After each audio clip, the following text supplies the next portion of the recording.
Shalom, perkenalkan nama saya Francisca Tunliu dari Prodi Pendidikan Kristen Anak Usia Dini NIM 102-2020-0012 dari kelas A. Nah, di sini saya akan mempresentasikan resume mata kuliah Pendidikan Kewarganegaraan. Nah, yang saya akan presentasi adalah pada bagian bab ke-7. Bab judulnya yaitu bagaimana dinamika historis konstitusional, sosial politik, kultural, serta konteks kontemporer penegakan hukum yang berkeadilan. Bagian pertama A, menelusuri konsep dan urgensi penegakan hukum yang berkeadilan. Thomas Hobbes dalam bukunya Leviathan pernah mengatakan homo homini lupus, artinya manusia adalah serigala bagi manusia lainnya. Manusia memiliki keinginan dan nafsu yang berbeda-beda antara manusia yang satu dengan manusia yang lainnya. Teori tentang tujuan negara dari Cranenburg ini mendapat sambutan dari negara-negara pada umumnya termasuk Indonesia. Tujuan negara Republik Indonesia dapat ditemukan pada pembukaan Undang-Undang Dasar 1945, yakni pada alinea keempat.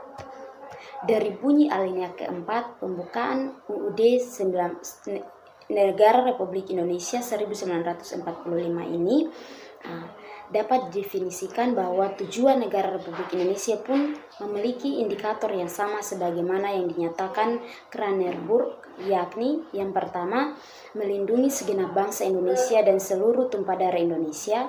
2. Memajukan kesejahteraan umum. 3. Mencerdaskan kehidupan bangsa. Dan yang keempat, ikut melaksanakan ketertiban dunia yang berdasarkan kemerdekaan, perdamaian abadi, dan keadilan sosial. Dalam pertimbangannya, Undang-Undang Nomor 48 Tahun 2009 tentang kekuasaan kehakiman dinyatakan bahwa kekuasaan kehakiman dilakukan oleh sebuah Mahkamah Agung dan badan peradilan yang berada di bawahnya dalam lingkungan peradilan umum, lingkungan peradilan agama, lingkungan peradilan militer, lingkungan peradilan tata usaha negara, dan oleh sebuah mahkamah konstitusi untuk menyelenggarakan peradilan guna menegakkan hukum dan keadilan.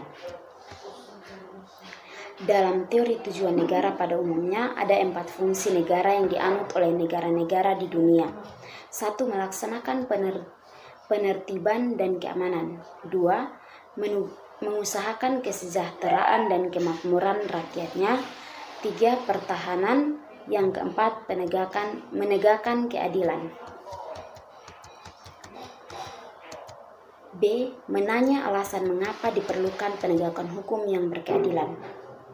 Mengenai penegakan hukum ini, hampir setiap hari media massa baik elektronik maupun cetak menayangkan masalah pelanggaran hukum baik terkait dengan masalah penegakan hukum yang belum memenuhi rasa keadilan masyarakat maupun masalah penegakan HAM dan KKN.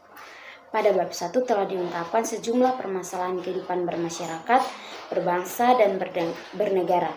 Beberapa di antaranya yang terkait dengan masalah penegakan hukum adalah perilaku warga negara, khususnya oknum aparatur negara, banyak yang belum baik dan terpuji.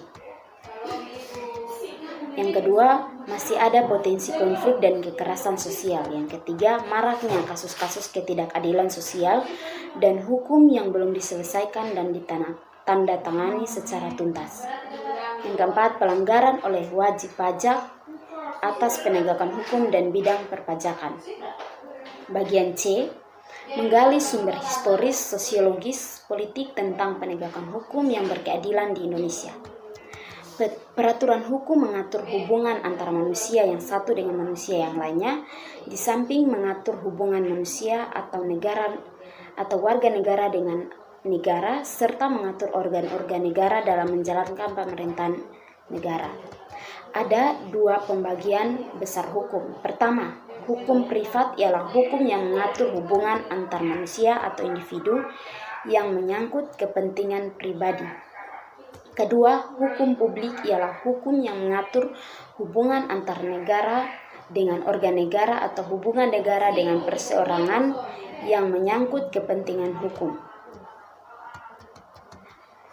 Gustav Radburs, seorang ahli filsafat Jerman, mengatakan bahwa menegakkan hukum ada 3 unsur yang selalu diperhatikan, yaitu unsur keadilan, yang kedua unsur kemanfaatan, yang ketiga unsur kepastian.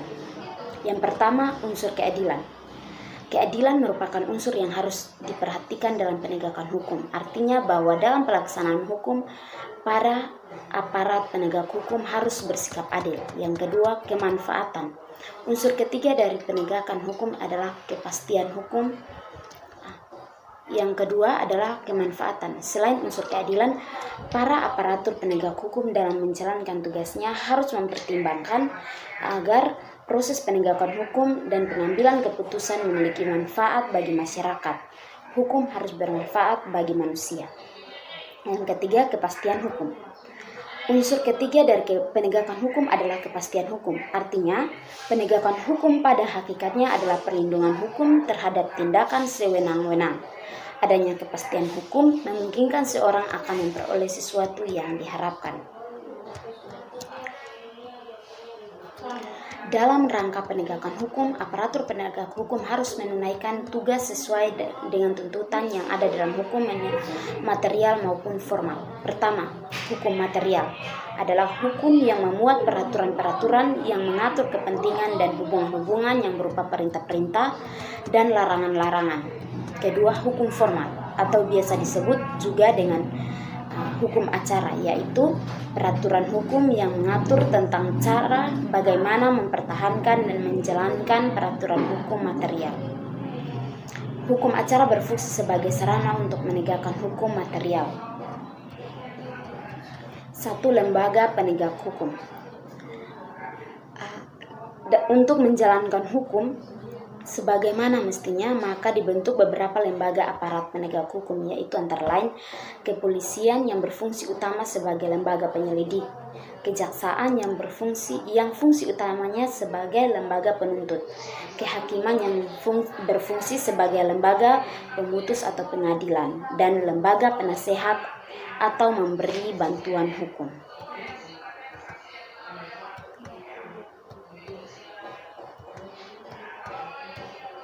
Lembaga peradilan.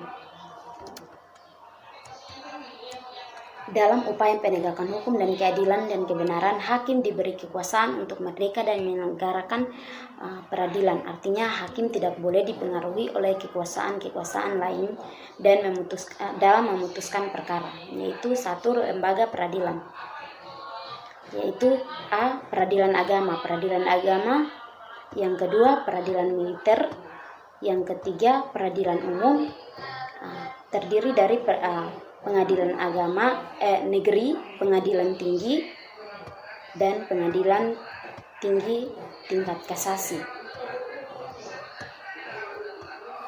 D.